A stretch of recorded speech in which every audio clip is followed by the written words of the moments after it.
Okay, and now I'll share my screen.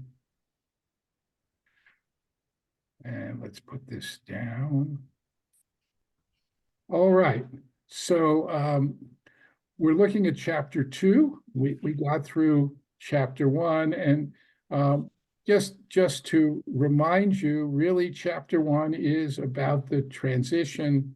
Now Joshua is officially the leader. And he is told by God to, again, chazak v'yamatz, to be strong, be courageous, because he will face now as not only the leader of the people, but also the general of the people. He will be facing tough circumstances as they begin now to prepare to go in and to conquer the land.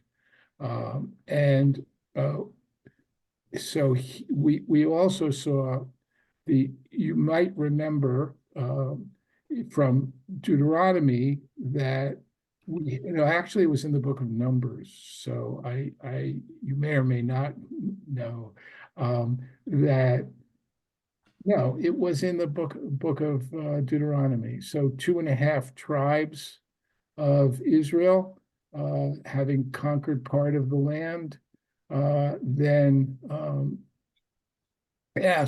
no, it's in Numbers, then asked Moses to be able to stay there, and even though it wasn't part of the land of Canaan, to stay there with their families. And Moses says that they have to go in as the vanguard to help conquer the land, and then they can return and they can leave their families and their flocks back when they go.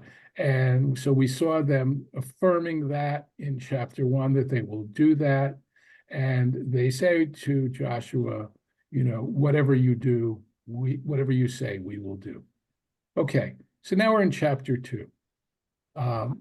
Joshua, son of Nun, sent out in secret 2 men as spies from Shittim. So the word spies in Hebrew is meraglim, literally from regel, from walk. The word could be translated as spies. It could be translated as scouts. Their purpose is to go into the land and to bring back information, because they are about to cross the Jordan, and they're going to do it across from Jericho. Now, this is reminiscent, of course, of a passage in the book of Numbers. The passage, as you probably know, has Moses sending 12 scouts into the land to spy it out and to come back with a report. 10 of them come back with a negative report. They are condemned to spend 40 years in the wilderness as a result of the people's revolts following the spies' reports. Of the 12, 2 of them, Joshua and Caleb, are the ones who bring back the positive report and encourage people to have faith in God. And Joshua now, who was the scout, is now sending in scouts. But these scouts are very different. The scouts that Moses sent are chieftains from each tribe. This is like a blue ribbon panel who are to go in, and therefore there are 12 of them. Here, Joshua is just picking people. It's notable that we don't know their names. It's exactly the opposite of what we saw there, where we had in Numbers a list of each of these scouts by name. So these are just people. They're not people of renown. And there are only 2 of them, because remember last time 12 went in and only 2 came back with a positive report. The other 10 felt that they had a right not just to give information, but in fact to draw conclusions from that. These men have no such right. They shouldn't even feel that. They're not important people. So they are told to, they go from Shittim. Shittim is a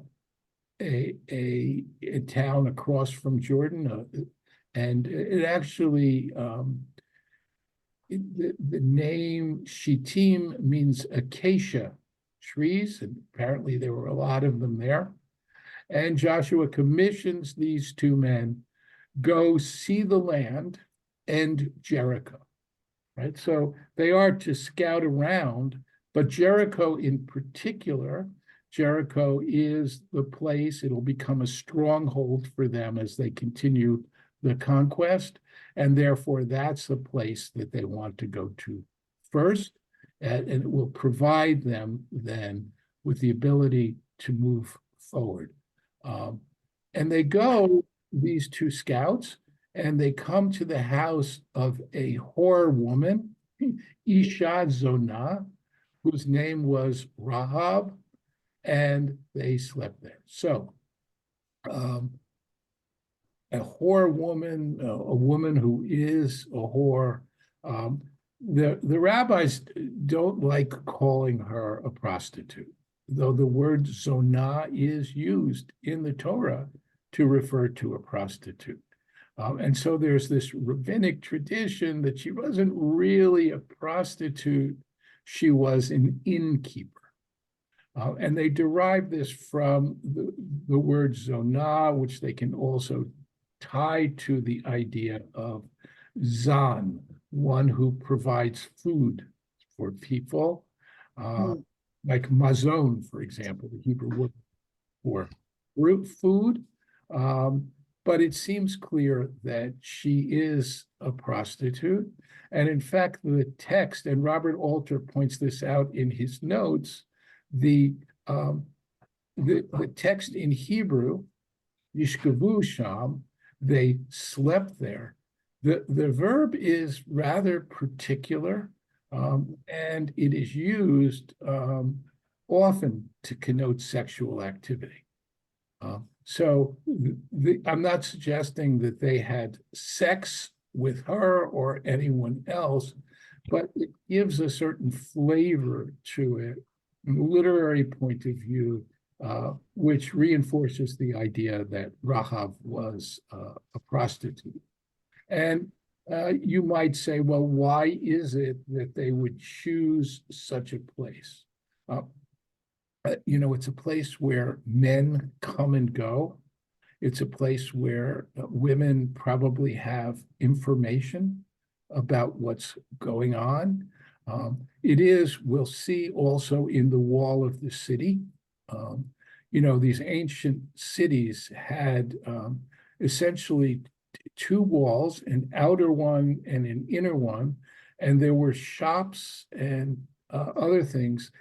Within the inner wall, you'd walk through the inner wall and you'd be into a space.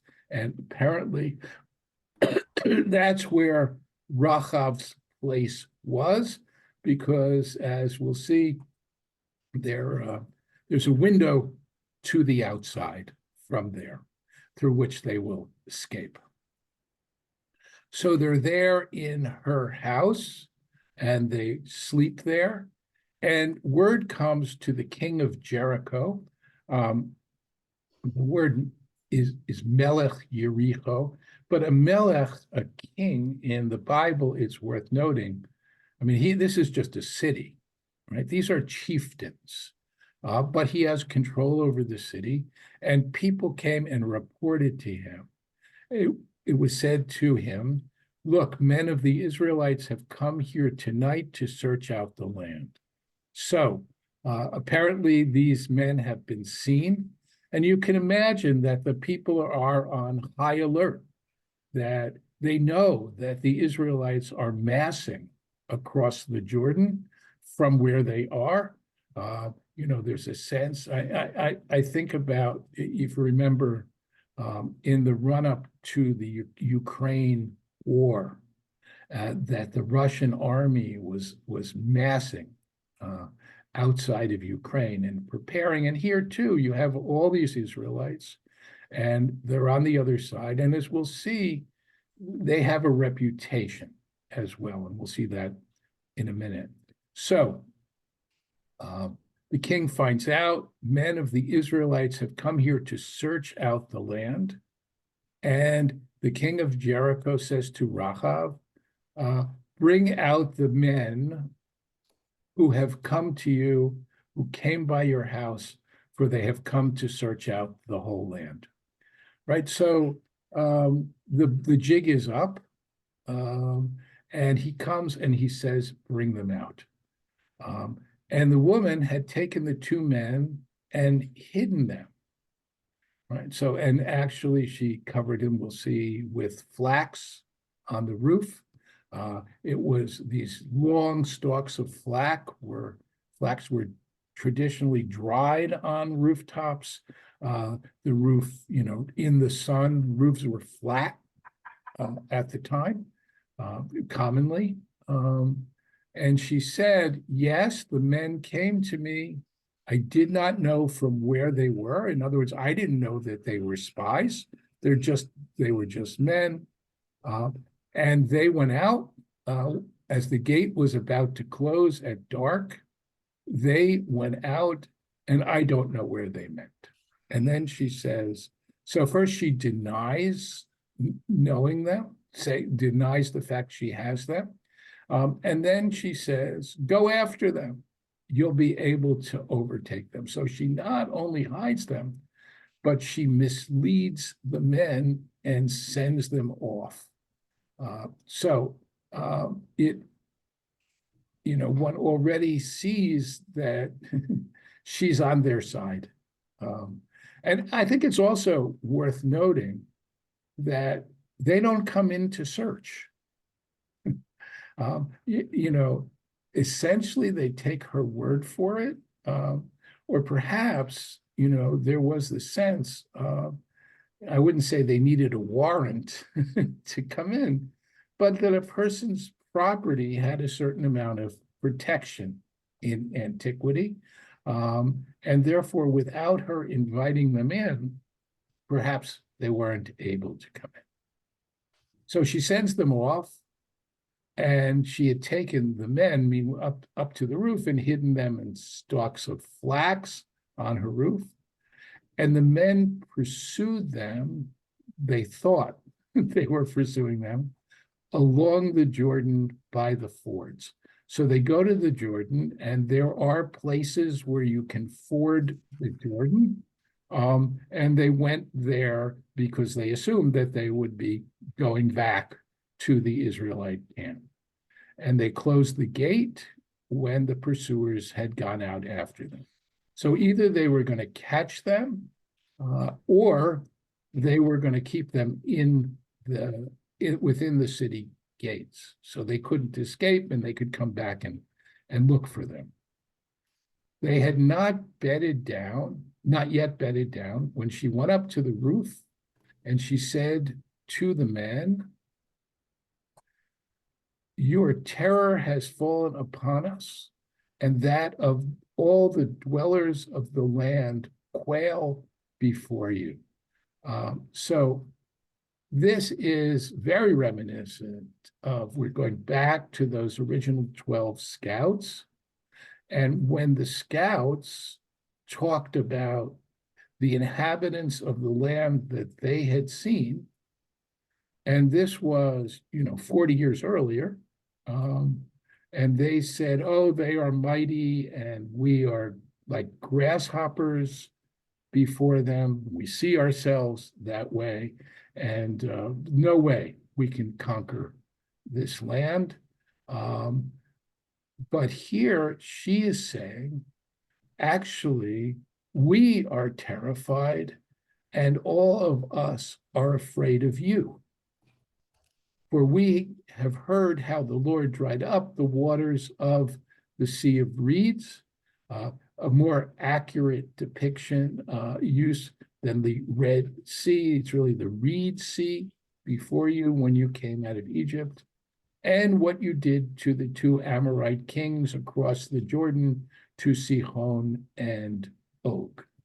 So they've even heard about the Exodus from Egypt and all that was done there, which they would have heard about in the days of the original scouts also, and then more lately, what was done in the conquest, preparing for the conquest to Sihon and Og, who you put on the man, who essentially destroyed them.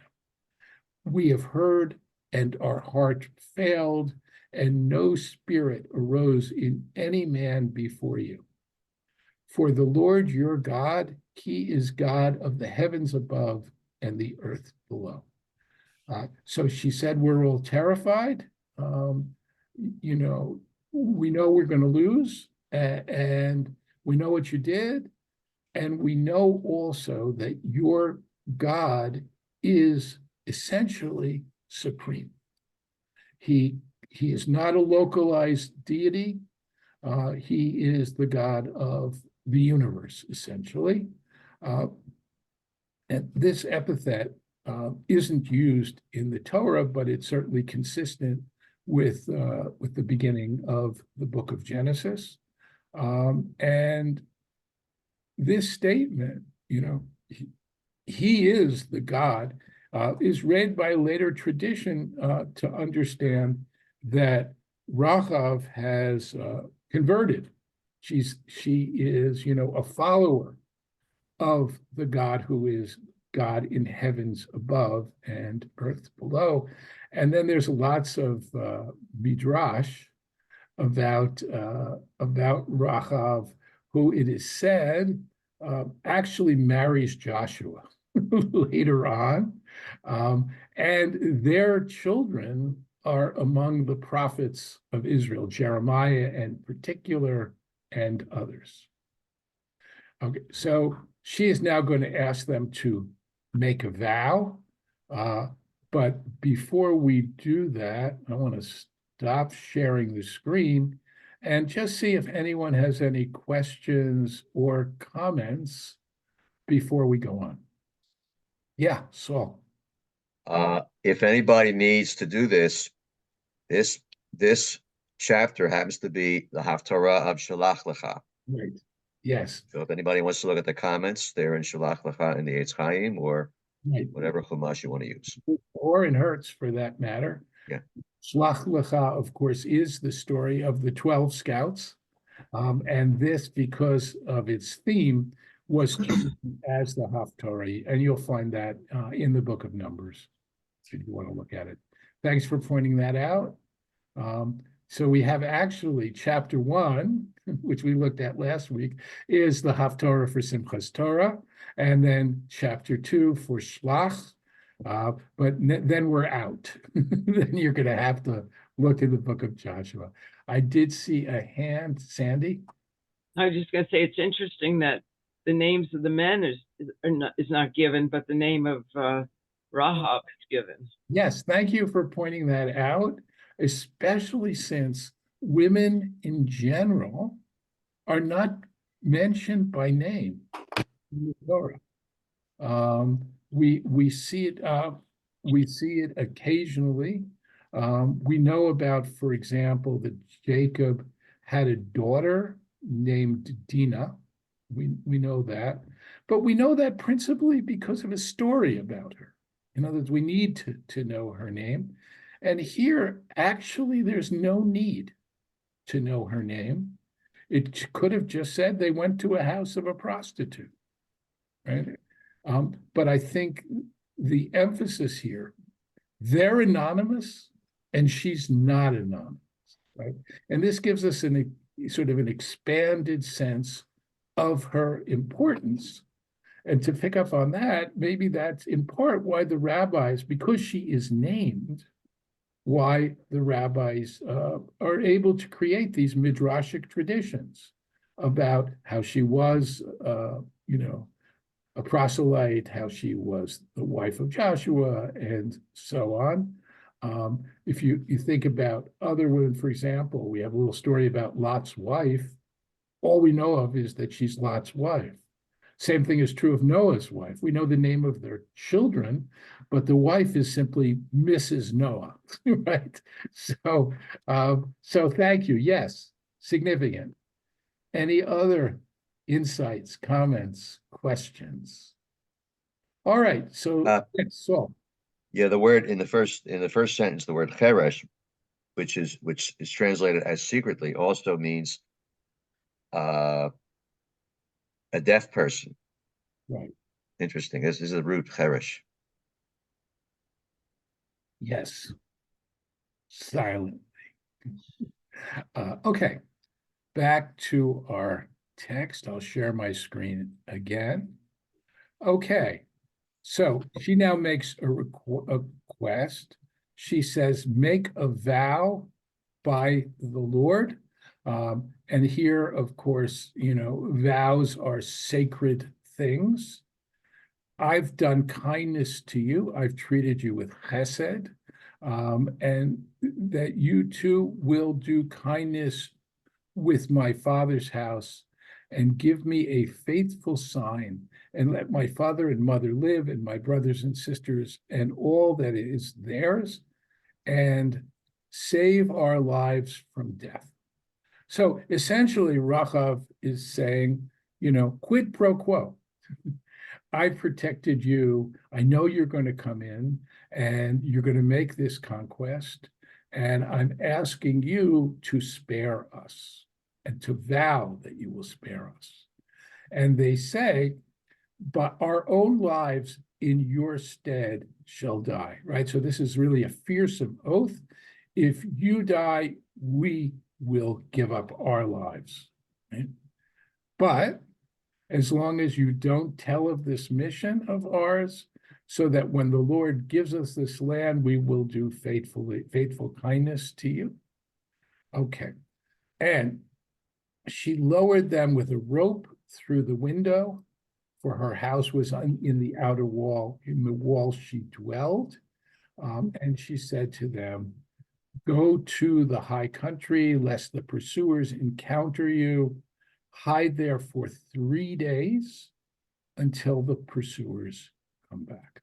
So she's essentially telling them to go in the opposite direction. She's saying, go west. Well, they had really gone east, and hide there for 3 days. And we see this number 3 again and again. We remember Joshua in chapter 1 said to the people, in 3 days we'll leave, and prepare yourself. So hide for 3 days until they come back, and then you may go on your way. Now, this is a little bit out of order. You could say, so the next line, right? And the men, well, actually they translated it as had said. The Hebrew is not quite that. The men had said to her, we will be clear of this vow that you have made, right? So this, we do not have to uphold this vow unless when we come into the land, this scarlet cord you must tie in the window through which you lowered us. Again, it should be through which you will lower us. It's a little confused. This seems to have been, everything seems to have been before. And if you tie this cord, then we will protect you and your family. And it's a red string, and that has all kinds of associations. One thing that seems the clearest, of course, is the blood that was put on the doorposts of the Israelites' houses. You remember they took the Paschal lamb and they put its blood on the doorposts. And when the angel of death comes through, they are spared. And this looks kind of like that, right? It's a red thing. And when we come through now, you will be spared. And of course, we have this Jewish folk tradition of red strings for protection. Even to this day, there are people who, put a red string around a crib, or tie a red string to the crib so that the baby will be protected. I remember that the Kabbalah Center, which I don't know if they're still around. I haven't seen them, but they sprung up all over, and I think it was kind of a racket. They would sell red strings. You could buy them. Apparently, it's not enough just to get a piece of thread. You had to buy their reds, and they actually had bottles of Kabbalah water they would sell you. But be that as it may, this idea of a red string probably comes from here, from the Exodus. And if you do that, and your father, your mother, all of your father's house must gather to you within the house. Anyone who goes out to the street, their blood shall be on their head. Hebrew damo barosho, his blood on his head, meaning we are absolved. If they die, it's on him, not us, and we will be clear. But whoever will be with you in the house, his blood is on our head if anyone should touch him. Again, we have a reinforcement, and now you should tell of this. If you tell of this mission of ours, we will be clear of your vow that you made us vow. So they have to be in the house. They can't tell anyone. And she says, according to your words, so shall it be. She sends them off. They went, and she tied the scarlet cord in the window. And apparently she does this right away, because, they're not going to come. The Israelites are not going to come for several days. But and maybe it's even wise to do that, because it'll have been there for a while and people won't perhaps associate the two. And the pursuers, they stayed for 3 days, and then they went back. And the pursuers had sought them all along the way and didn't find them. And these two men came down from the high country and crossed over to Joshua, the son of Nun. And it's striking that he's given his patronym as well, recounted to him all that had befallen them. And they said to Joshua, yes, the Lord has given all the land into our hands. And what's more, the dwellers of the land quail before us. And this phrase looks a lot like what we saw in the Song of the Sea, the song that the Israelites sing once they have come through the sea, and they describe God as in these sorts of terms. Okay, I'm going to pass the footnotes now.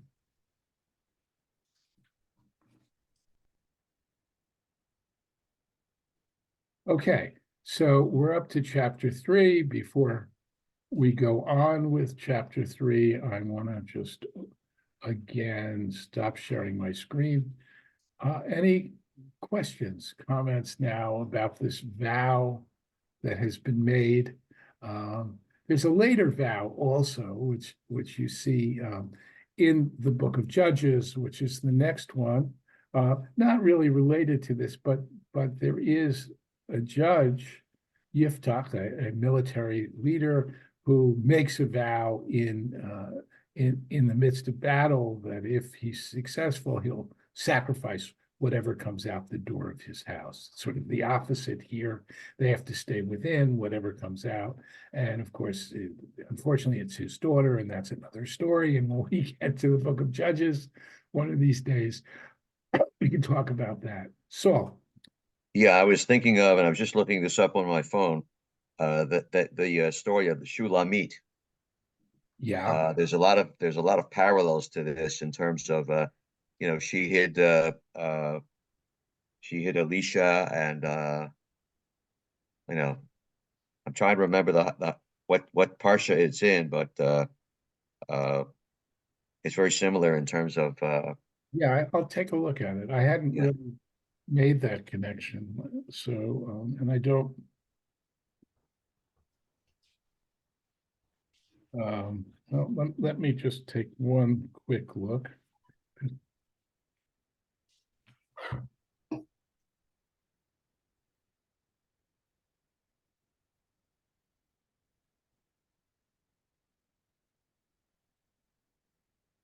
Um, um, One more second.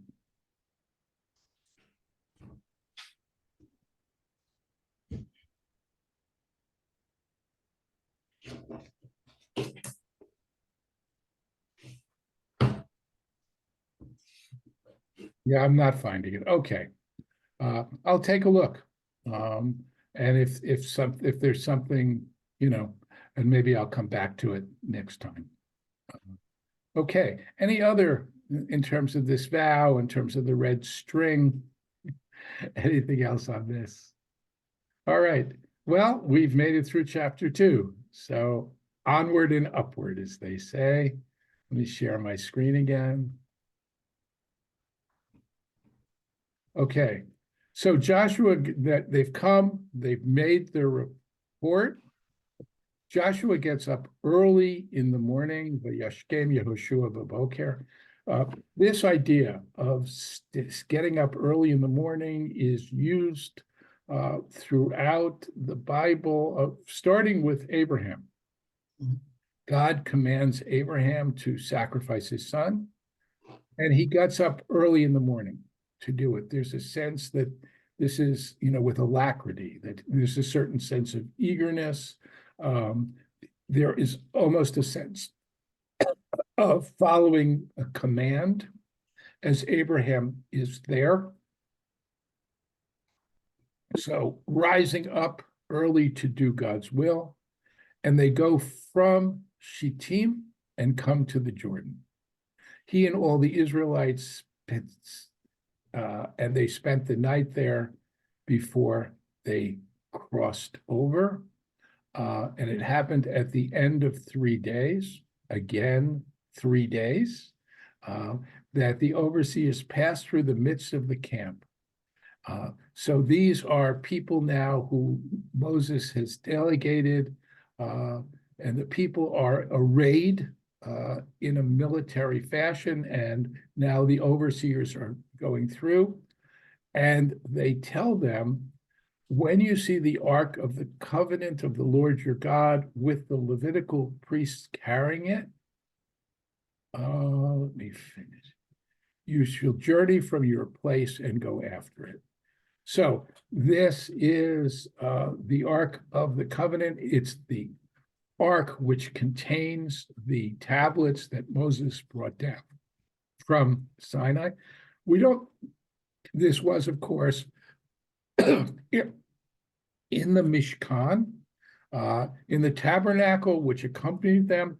The tabernacle is no longer mentioned here. It's hard to know quite what to make of it. Perhaps, having made the journey, they no longer need it. I'm trying to remember if there are references to it once they are in the land. But even if so, remember that the whole thing was taken down every time the Israelites moved. So the important thing here, I think, to note is that the ark is leading them. They are following behind it. If you think about the ark in the tabernacle, in the Mishkan, it's in the middle. The people are arrayed around it. And it symbolizes, I think, God in their midst, and the idea that they are protecting it, that it is in the center and, you know, you have to get through everybody else if you want to get to it. Here, it's in the front. The sense of this, I think, is that it is protecting them. That the tabernacle, think about it this way.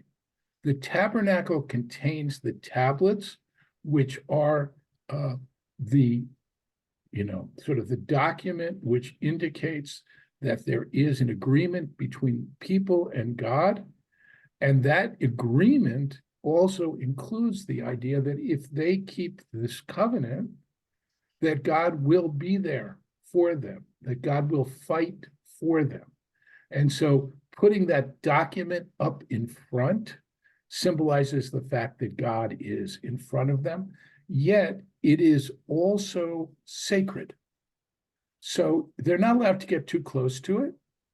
So they're being told by these overseers, keep a distance between you and it of about 2,000 cubits in measure. 2,000 cubits, about 1,000 yards. Don't come close to it so that they may know the way in which you should go, that you have not passed this way in the past. So now the ark is before them. It's also striking, up to this point, they've been led by a pillar of fire at night and a pillar of smoke during the day. that sort of symbolized God's presence and showed them the way to go. All of that is gone now. And now they're about to go in. And they need it because they haven't been there before. This idea of 2,000 cubits, by the way, becomes significant later on in Jewish law. There is a concept called a Shabbat boundary. And the idea of a Shabbat boundary is that you should not travel on Shabbat beyond a certain point, because you need to be able to come back if, you know, in order to observe Shabbat.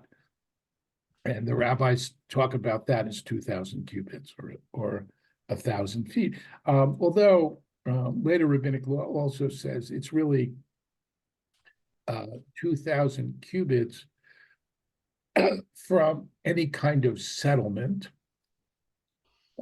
And so if you live in the suburbs, as one goes into another, you can go quite a distance without running into it.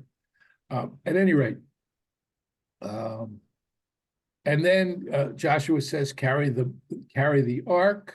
And before that, Joshua says, sanctify yourselves, for tomorrow the Lord will do wonders in your midst. So they're being told here to do some sort of ritual of sanctification. Not really clear what this means in other contexts. It has to do with, remember back in Exodus, as they were preparing for the revelation on Sinai, the same language is used. It had to do with washing their clothes, avoiding sexual relations. It's not at all clear that that's what it means here, but there's some sort of a ritual that they are performing because they are about to experience, in some sense, God's presence in their midst, and God is going to do these marvelous things. And he says to the priests, carry the ark and cross over before the people. And they carried the ark and they went before the people. And God said to Joshua, this day I shall begin to make you great in the eyes of the people of Israel, so that they may know that as I was with Moses, I will be with you. Right? So now we're really beginning to see God's relationship to Joshua. Very similar.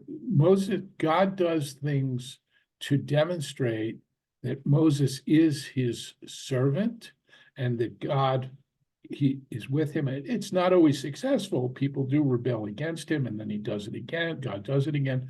But here he's going to, it says, make you great. And essentially what he's saying is, I'm going to do a miracle. And you charge the priests, the bearers of the Ark of the Covenant, saying, when you come to the edge of the waters of Jordan, you shall stand still in the Jordan. Joshua says to the Israelites, draw near and hear the words of the Lord your God. And Joshua said, so notice it says, and Joshua said, and then it says, and Joshua said, as opposed to, and Joshua said, draw near and hear the words of the Lord your God. By this you shall know, etc. So I think the sense here is Joshua tells them, draw near. And then once they've drawn near, Joshua says, by this you will know that the living God is in your midst, that he will utterly dispossess before you the Canaanite, the Hittite, the Hivite, the Perizzite, the Gilgashite, the Amorite, the Jebusite. So we have this list of 7 nations. The Canaanites, Canaanite is kind of an overall term which is used for the inhabitants of Canaan. And some of these other groups are really within, designated within sort of the category of Canaanites, as are Amorites, who are also, that phrase is also used, Canaanites and Amorites as the sort of inhabitants of the land. Hittites are outsiders who came and settled in the land, and not a lot is known about these others.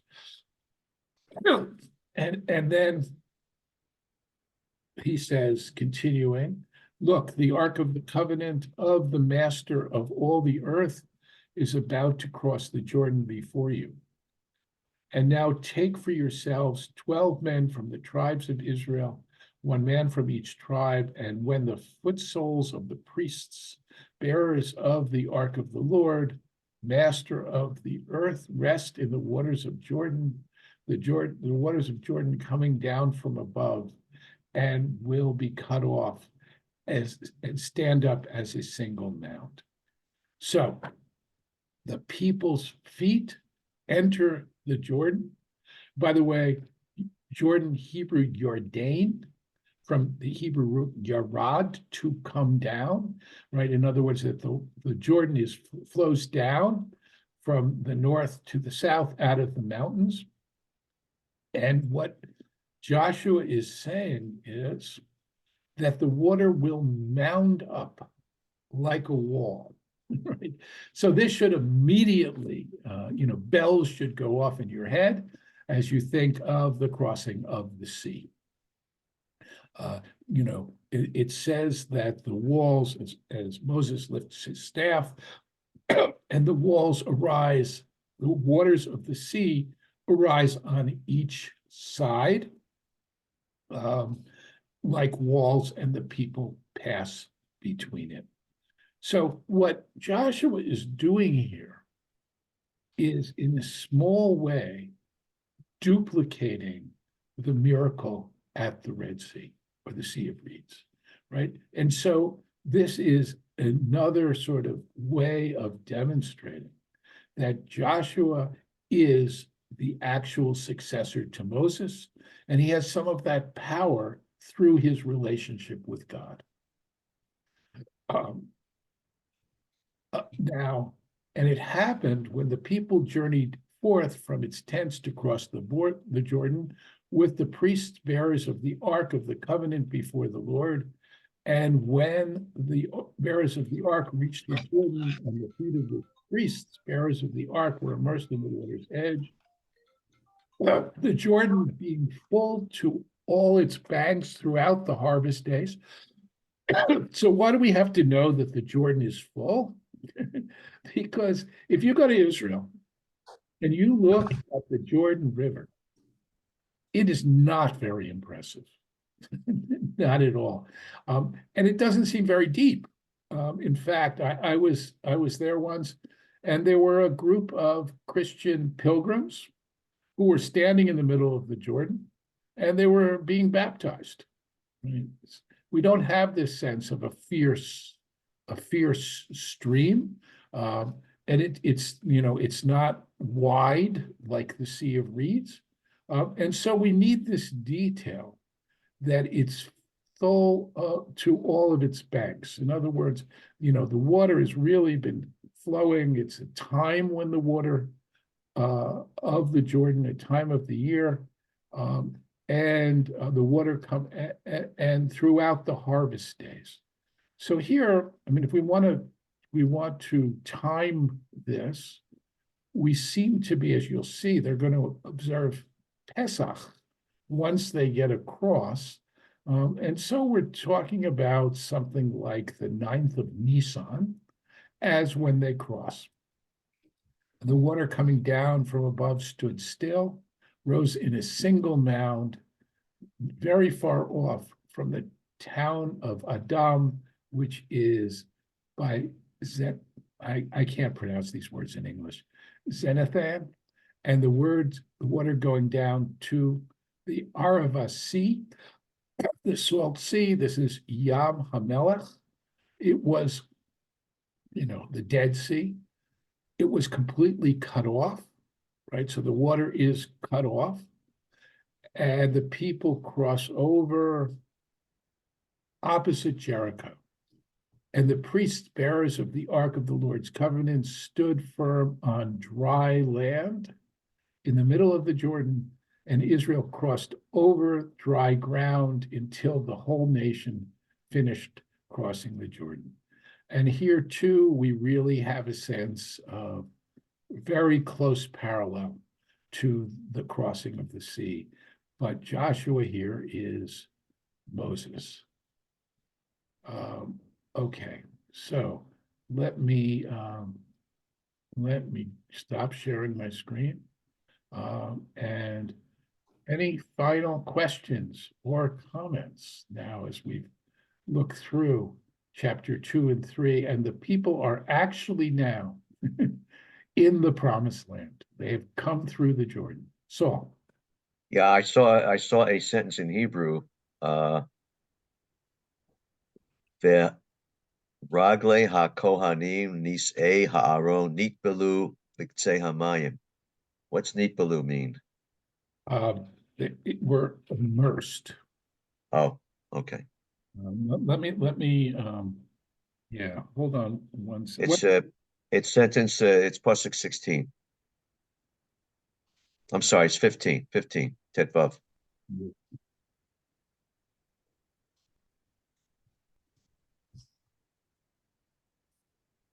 Sentence. Wait a minute, I think I'm on the wrong chapter here. It's 3. Yeah, no, I know. 15.